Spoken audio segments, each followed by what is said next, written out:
الحمدللہ رب العالمین والعاقبۃ للمتقین والصلاۃ والسلام علی سید الانبیاء والمرسلین اما بعد فاعوذ باللہ من الشیطان الرجیم بسم اللہ الرحمن الرحیم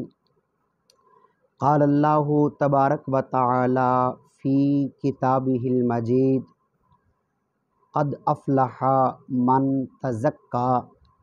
وذکر اسم ربہ فصلی صدق اللہ العظیم وصدق رسولہ النبی الکریم الامین۔ نہایت ہی واجب الاحترام بزرگوں، دوستوں، السلام علیکم ورحمۃ اللہ وبرکاتہ۔ اللہ تعالیٰ کا جتنا بھی شکر ادا کریں یہ کم ہے کہ اس مالک کریم نے افضل ترین مخلوق میں ہمیں پیدا فرمایا۔ افضل ترین مخلوق میں پیدا فرمانے کے بعد اللہ پاک کی ذات نے جو سب سے بڑا کرم فرمایا، جو سب سے بڑا احسان فرمایا، وہ کرم، وہ فضل اور وہ احسان یہ فرمایا، ہم جیسے گناہ گاروں کو اپنے محبوب کریم علیہ السلام کا امتی اور غلام بنا دیا۔ آج ہر بندہ اسی سوچ کے اندر مبتلا ہے کہ جو کورس میں نے کر لیا، جو ڈگری میں نے حاصل کر لی، اس میں ساری کی ساری کامیابی مجھے مل گئی، باقی سارے بندے ناکام ہیں۔ اگر کوئی بندہ ڈاکٹر بن جائے تو وہ کہتا ہے کامیاب ترین بندہ میں ہوں، باقی ناکامی کی سیڑھیاں چڑھ رہے ہیں۔ اگر کوئی بندہ پروفیسر بن جائے تو وہ کہتا ہے ساری کامیابی تو میں نے حاصل کر لی ہے۔ تو آئیں اللہ کے پاک کلام قرآن کریم سے پوچھتے ہیں کہ اس دنیا میں کامیاب ہے کون؟ جب رب کے کلام سے سوال کیا تو اللہ تعالیٰ نے ہمیں 3 قسم کی نشانیاں بیان فرمائیں کامیاب لوگوں کی۔ اللہ فرماتا ہے جس بندے کے اندر یہ 3 نشانیاں پائی جائیں گی وہ کامیاب لوگ ہوں گے۔ سورۃ الاعلیٰ 30واں پارہ، اللہ فرماتا ہے قد افلح من تزکا، تحقیق وہ بندہ فلاح پا گیا، وہ بندہ کامیابی کو حاصل کر چکا ہے جو اپنے باطن کو پاک کر لیتا ہے، جو اپنے نفس کا تزکیہ کر لیتا ہے۔ پتہ چلا باطن کو پاک کرنا، نفس کا تزکیہ کرنا یہ کامیابی کی علامت و نشانی ہے۔ دوسری نشانی اللہ پاک فرماتا ہے وَذَكَرَ اسْمَ رَبِّهِ، جو بندہ میرے نام کا ذکر کر لیتا ہے نا، جس کا دن بھی میری یاد کے اندر گزر جاتا ہے، جس کی رات بھی میرے طریقہ کار کے مطابق بسر ہو جاتی ہے،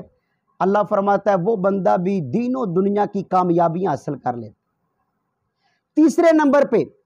اللہ کریم نے اپنے کلام مجید کے اندر بیان فرمایا فصلی، جو بندہ 5 وقت کی فرض نماز رب کی بارگاہ میں قائم کرے، اللہ کی بارگاہ میں جب اذان سنے، اس کے کانوں میں حی علی الصلاۃ اور حی علی الفلاح کا جو نغمہ جب اس کی کانوں کے اندر گونجے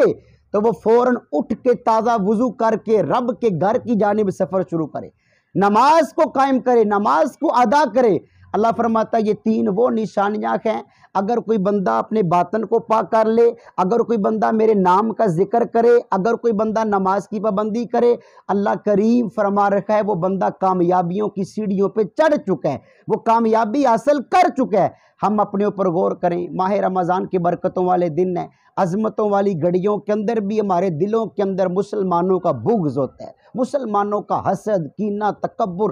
طرح طرح کے باطنی مرض ہمارے دلوں کے اندر چھپے ہوتے ہیں۔ اگر یہ ہمارے تمام مرض دور ہوں گے تو ہمارا دل پاک ہوگا، جب دل پاک ہوگا تو رب کا نور اس دل کے اوپر نازل ہوگا، اور جب رب کا نور ہمارے دلوں پہ اترے گا پھر ہمیں نماز پڑھنے میں بھی رب لذت خاص عطا فرمائے گا، قرآن کریم کی تلاوت پر بھی اللہ ہمیں بندے کو لذت عطا فرمائے گا۔ اسی طرح کامیابی کی جو دوسری نشانی ہے، ہم اللہ کا ذکر کریں، ہماری زبان تو 24 گھنٹے چلتی رہتی ہے، رات کے وقت بھی چلتی ہے، دن کے وقت بھی، لیکن کبھی ہم نے سوچا کہ زبان چل رہی ہے، استعمال ہو رہی ہے، مگر کس کام کے اندر، کون سے جملوں میں استعمال ہو رہی ہے؟ اے کاش اسی زبان کے ذریعے ہم رب کا کلام پڑھنے والے بن جائیں، اے کاش اسی زبان کے ذریعے ہم نبی پاک علیہ السلام کی ذات پہ درود پاک پڑھنے والے بن جائیں۔